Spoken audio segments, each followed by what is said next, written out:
ብቻ ነው የምትጃጃሉ? ከሆነች ልጅ ጋር እያወራሁ። ማውራት ማለት እንዴ? እየተጀናጀው። እኔስ ማለቴ አንተን ብዬ አይደል እንደዚህ ያለሁት? አንቺ ደግሞ አንቺ የት ትሄጂብኛለሽ?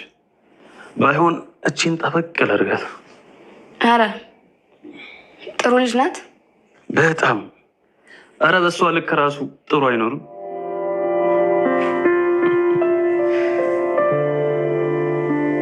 ብዙ ነገር አብሮ ማሳለፍ ብዙ እንድትተዋወቅ ያደርጋል።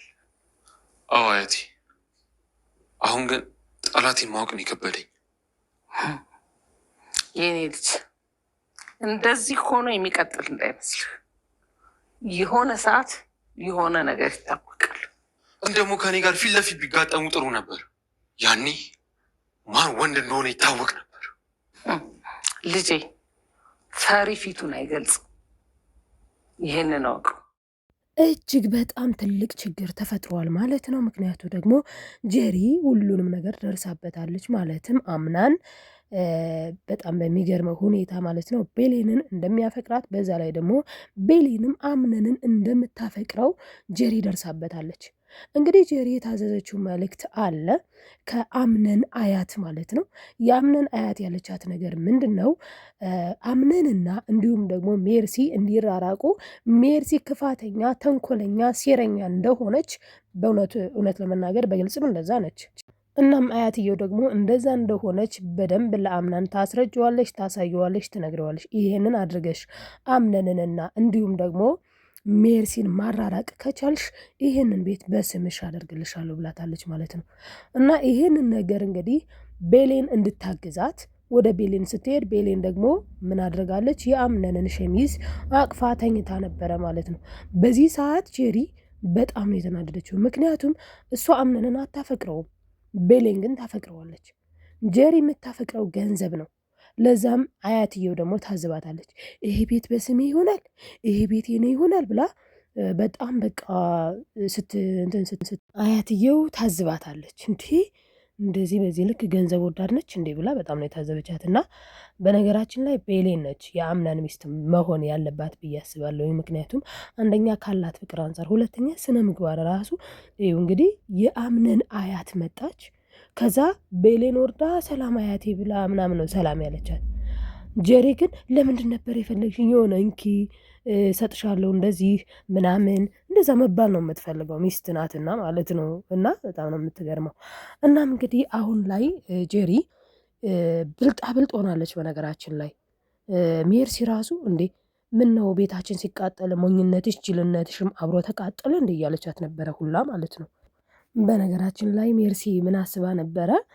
ልክ አያትየው ነይ በቃ ወደ ውስጥ ገብተን እናወራለን፣ እኔ እዚህ ማውራት አልፈልግም ብላ ወደ ክፍሏ ስትወስዳት አያትየው አስባ የነበረው ሜርሲ ያወራቻትን ማለትም አያቲቱ ያለቻትን ነገር ተመልሳ መጥታ ለእሷ እንደምትነግራት ነበር ያሰበችው። ጄሪ ግን ይሄንን አታደርግም በፍጹም ማለት ነው። ምክንያቱም አምነንን ያጠመደችው በፍቅር ሳይሆን ለገንዘብ ብላ ነው። ማለት በቃ ከአምነን ገንዘብ ንብረት ፈልጋ ነው። ብትወልድ ኑሮ ቢሳካላት ወልዳ ከዛ መለያየት ነበር የምትፈልገው። በነገራችን ላይ አምነን ላይ በቃ በዙሪያው ያሉ ሰዎች ማለት ይቻላል ከአክስቱ ከሜርሲ ጀምሮ ለጥቅም ነው የሚፈልጉት፣ ከቤሌን ውጪ ማለት ነው። ቤሌን ብቻ ነች ለጥቅም የማትፈልገው። ሌላው ሁሉም ለጥቅም ነው የሚፈልጉት። በተለይ ደግሞ እሱ እንዲጠፋ በዚህ ልክ መከራ እያየች ያለችው ደግሞ ሲፈን እንግዲህ አንዳንዴ በጣም ነው የሚገርመው። አሁን ላይ ሲፈን እያደረገች ያለችው ነገር ከባድ ነው በጣም ማለት ነው። እናም እንግዲህ ሙስጠፋ ደግሞ ፍቅረኛዋ ነው ለካ። አሁን እንግዲህ ሙስጠፋ ሌላ ሴት ጋር እየተጀናጀንኩ ነው ብሏታል። ለምንድን ነው እንደዛ ያላት? ይስሁ ማለት ርኅራኄ የሚባል ነገር እኮ አለ። በቀልም ልክ አለው፣ በቀልም መጠን አለው። በቃ ተበቀለች እኮ እናቷን አይደል ያጠፉባት፣ እሷም እናቱን አጠፋች። በዛ ላይ ደግሞ የድርጅቱን ግማሽ ፐርሰንት ወሰደች። በዛ ላይ ቤት አቃጠለች። ይሄን ሁሉ አድርጋ የእናቴን ሩብ ትላለች እንዴ? እሷ እናት ማለት ሁሉም ሰው እኮ ሰው ነው። ሁሉም ሰው የያዘው አንድ ነፍስ ነውና እናቷን ያጠፉባት። በእርግጥ በአሰቃቂ ሁኔታ ሊሆን ይችላል፣ እድሜዋን ጊዜዋን ብላለች በእርግጥ።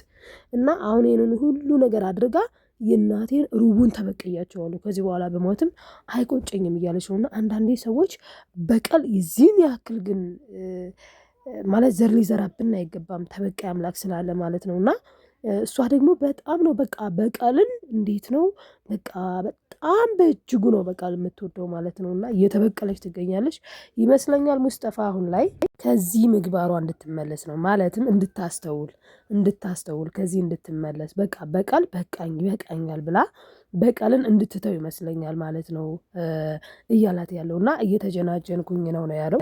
እናም እንግዲህ እየተጀናጀንኩኝ ነው ሲላት እሷ የጠየቀችው ጥሩ ልጅ ናት መልካም ነች ምናምን ነው ያለችው። አዎ በጣም በእሷ ልክ ራሱ ጥሩ ሰው ያለ አይመስለኝም ነው ያላት። ምክንያቱም እሷ ጥሩ እንድትሆን እሷ እንድትስተካከል እሷ እንድትመለስ እየጣረ ያለ ይመስለኛል ማለት ነው። ዞሮ ዞሮ ግን ሜርሲ የወሬ ጥማቷና ደግሞ ክፋት ከዚህም በኋላ በነገራችን ላይ ሜርሲ ራሱ በጣም ነው የምታስየረው በአምነን ላይ ማለት ነው። እና እንግዲህ እሱ ሳይፈልግ እኮ ጄሪን የእሱ ሚስት እንድትሆን ያደረገቻት ሜርሲ ነች ማለት ነው። እና ሜርሲ እንግዲህ ካሮይቷ ማለትም ከአያትየው ወሬ ለመስማት ብላ መጽሐፉን ራሱ ዘቅዝቃ ነው ይዛው ስትአነብ የነበረው ማለት ነው። ፈጽሞ እያነበበችው አልነበረም፣ ወሬ ለማዳመጥ ነበረ የያዘችው። እና ከምንም በላይ የምታሳዝነው እና የአቶ አምነን ጉዳት እየገባት ያለው በእጅጉ ግን ወይዘሮ ዛራ ነች ማለት ነው። ምክንያቱም ወይዘሮ ዛራ እውነት ለመናገር በቃ እናቱኝ ሁላ እስኪላት ድረስ ማለት ነው አምናንና መልካም መሆን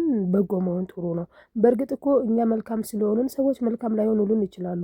ከዚህ በፊት እኮ ከቤቴ ውጪ ብሎ ጨርቋን ሲዞ ሊያስወጣት የነበረች ሴት ናት ወይዘሮ ዛራ ማለት። አሁን ላይ ግን እናት አትሆኝኝም ብሎ እስኪ ለምናት ማለት ነው። እና በጎ ማድረግ ዋጋውን ያየንበት ይመስለኛል እዚህ ጋር እና እንግዲህ አምነን የጄሪን ነገር ይሰማታል አክስቱንስ ይጠላታል ወይ ስንል በጣም ከባድ ነው። ምክንያቱም ጄሪን ሊሰማት የሚፈልግ አይደለም። እንደው ጄሪን ከምትል ይልቅ ቤሌን ያው አትተባበርም ማለት አይቻልም። ከዚህ በፊት ራሱ አይደለም ይቅርና አያቱን ሜርሲንስ ማለት ሜርሲን ለማናደድ ከጄሪ ጋር አስተባብራ የለ እና ድንገት አሁን ጄሪ ከቤሌን ጋር ትለያያለች ማለት በጣም ነው የምትናደደው በቤሌን ጄሪ። ምክንያቱም የባሏን ሸሚዝ ይዛ ነው ያየቻት የባሏን ሸሚዝ አቅፋ ለዛውም ማለት ነው። እና ስለዚህ ከዚህ በፊት ስታግዛት እንደነበረው ቤሌን ጄሪን ልታግዛት አትችልም። ምክንያቱም ጄሪ በጣም ተናደደችባት በቤሌን ላይ ማለት ነው። ጭራሽ ባሌን ታስበዋለች፣ ባሌን ታፈቅረዋለች፣ ትመኘዋለች ማለት ነው። እንዴት ይሄንን ያዘች ብላ በጣም ነው የምትናደድባት። ስለዚህ ልታግዛት አትችልም። በራሷ ደግሞ ማለትም ጄሪ ለብቻዋ ሜርሲ ክፋተኛ፣ ሜርሲ ተንኮለኛ፣ ሜርሲ መጥፎ እንደሆነች ለአምናን ማስረዳት አትችልም። ምክንያቱም ሜርሲ የያዘችባት ቪዲዮ አለ ከዚህ በፊት በተለይ ደግሞ እሱ አሁን ክፋቷን ያክስትየውን ክፋት ለአምነን ብትናገር አምነን በጥፊ ነው የሚያጮላት። ምክንያቱም አክስቱን በጣም ነው የሚያምናት ማለት ነው። ይልቁንም ቤሌን ቀስ እያደረገች ለቤሌን ነግራት ቢሆን አያትየው ቤሌን ቀስ እያደረገች ብታስረዳው ቤስት ፍሬንዱ ስለሆነች ይረዳታል። በጣም ዲቴል ስለሚያወሩ ማለት ነው ይረዳታለኝ እና ከጄሪ ጋር ግን ፍቅርም የላቸውም፣ ዲቴልም አያወሩም።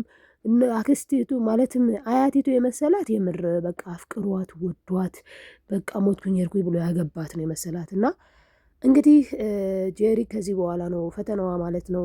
ምክንያቱም በነገራችን ላይ ይህንን ነገር ለማድረግ ማለትም ሜርሲ መጥፎ እንደሆነች ገና ስትነግረው ነው አምናን ሄዶ ለሜርሲ ሊነግራት የሚችለው ማለት ነው። በዚህ መካከል ሜርሲ ደግሞ ቪዲዮውን ታወጣዋለች ማለት ነው። የጄሪን የጄሪ ቪዲዮ ወጣ ማለት ደግሞ ጄሪ እንግዲህ መድኃኒቱን ስትቀይር የእናቱን መድኃኒት እሱ ብሎ የሚያስበው በመድኃኒቱ ምክንያት እንደ ህይወቷ እንዳለፈ ነው እናቱ ማለት ነው ወይዘሮ ሰማል እንጂ ከምንም በላይ በቃ እስካሁን ድረስ ሊባነንባት ያልቻለ ወደፊትም ቢሆን መቼም አይባነንብኝም ብላ የምታስብ ይባነንብኝስ ደግሞ ምን ችግር አለው? በስጋዬ ላይ የፈለጉትን ቢያደርጉ እኮ ለእኔ ደንታ አይደለም። የእናቴን በቀል ማለት ሩቡንም ቢሆን ተወጥቻለሁ ብላ የምታስበው ሲፈን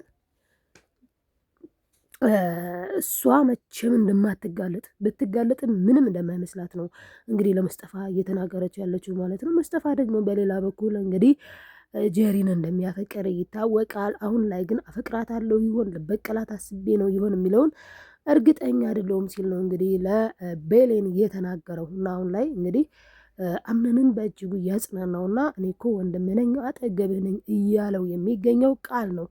በነገራችን ላይ ደህና ሰው የለም። ቃልም ቢሆን ቤሌንና አምነን እንደሚፋቀሩ ያውቃል። ነገር ግን በቃ ኦልሬዲ እኮ አሁን አንተ አግብተሃል ከዚህ በፊት ሲለው የነበረው ማለት ነው። ስለዚህ ቤሌን የኔ ትሆን እያለ የነበረ ነው። ስለዚህ አሁን ላይ አምነንን እንዳይጎዳ የሚያስቡለት ሰዎች ቢኖሩ ወይዘሮ ዛህራ አያቱና ቤሌን ናቸው። ሌላው በቃ እንዴትም ሆኖ ቢጎዳም ደንታ አይሰጠውም እንጂ አሁን መቼም ሜርሲ ይህንን ቃጠሎውንም ሆነ ብዙንም ነገር እያደረገች ያለችው ማን እንደሆነች ጠንቅቃ ታውቃለች። ሲፈን እንደሆነች የዚህ ተጠያቂ በደንብ ነው የምታውቀው። ነገር ግን ሲፈን ናት ብላ ማጋለጥ አትፈልግም። ምክንያቱም ሲፈን ናት ብላ ካጋለጠች ሲፈን ደግሞ ስለ እሷ ታጋልጣለች። ሁሉም በሚስጥር እየተሳሰሩ ናቸው በዚህ ቤት ውስጥ ከኔና ከአንቺ ውጪ እናት ዛህራ ብላለች ከዚህ በፊት ማለት ነው። ቤሌንና ወይዘሮ ዛህራ ብቻ ናቸው ማለት ማንም እያስፈራራቸው ያልሆነው። ሌላው ሙስጠፋም ሲፈንም ሜርሲም ጄሪም ሁሉም በቃ ሚስጥር በሚስጥር ተጠላልፎ በመሀል ግን እየተጎዳ ያለው አቶ አምነን ነው ማለት ነው። ያን የመሰለ ቤቱን ነው ያጣው። እስኪ አያቱ ሀብታም ባትሆን ይህንን ቤትም ደግሞ ባትሰጣቸው አስቡት እንግዲህ። እና በጣም ነው የሚያሳዝነው ማለት ነው። በቀጣይ ምን ሊሆን ይችላል ስንል መቼም ዞሮ ብሎ ማለት ነው ሚስጥር መጋለጡ አይቀርም። ስለዚህም እንግዲህ ሲፈንና እንዲሁም ደግሞ ጄሪ መባረራቸው አይቀርም ብዬ አስባለሁ። ያ ሲሆን ደግሞ ቤሌን የአምናን ትሆናለች። ይሄ ደግሞ መሆን አለበት ብዬ አስባለሁ። ምክንያቱም በጣም ስለሚዋደዱ በጣም ስለሚፋቀሩ ማለት ነው። እንግዲህ ቀጣይ ምን ሊሆን ይችላል ስንል ደግሞ እንግዲህ በቀጣይ ደግሞ የምናይ ይሆናልኝ። እስኪ እናንተ ግን ምን ትላላችሁ ዶችዬ? ሀሳብ አስተያየታችሁን ኮሜንት ላይ ያስቀምጡልኝ። እኔ አቶ አምናን በጣም ነው የሚያሳዝነኝ። ቤሌን ጋር አንድ ላይ ይሁኑ የምትሉ ደግሞ ላይክ ማድረጋችሁን አትርሱ። ሰብስክራይብ ያደረጋችሁ ቤተሰብ ያልሆናችሁ ቤተሰብ ነው፣ ለማዘዝ አይደለም ለማስታወስ ያክል ነው። እወዳችኋለሁ። በቀጣይ ቪዲዮ እስክንገናኝ በያላችሁበት ሰላማችሁ ይብዛልኝ ተወዳጆች። ባይ ባይ።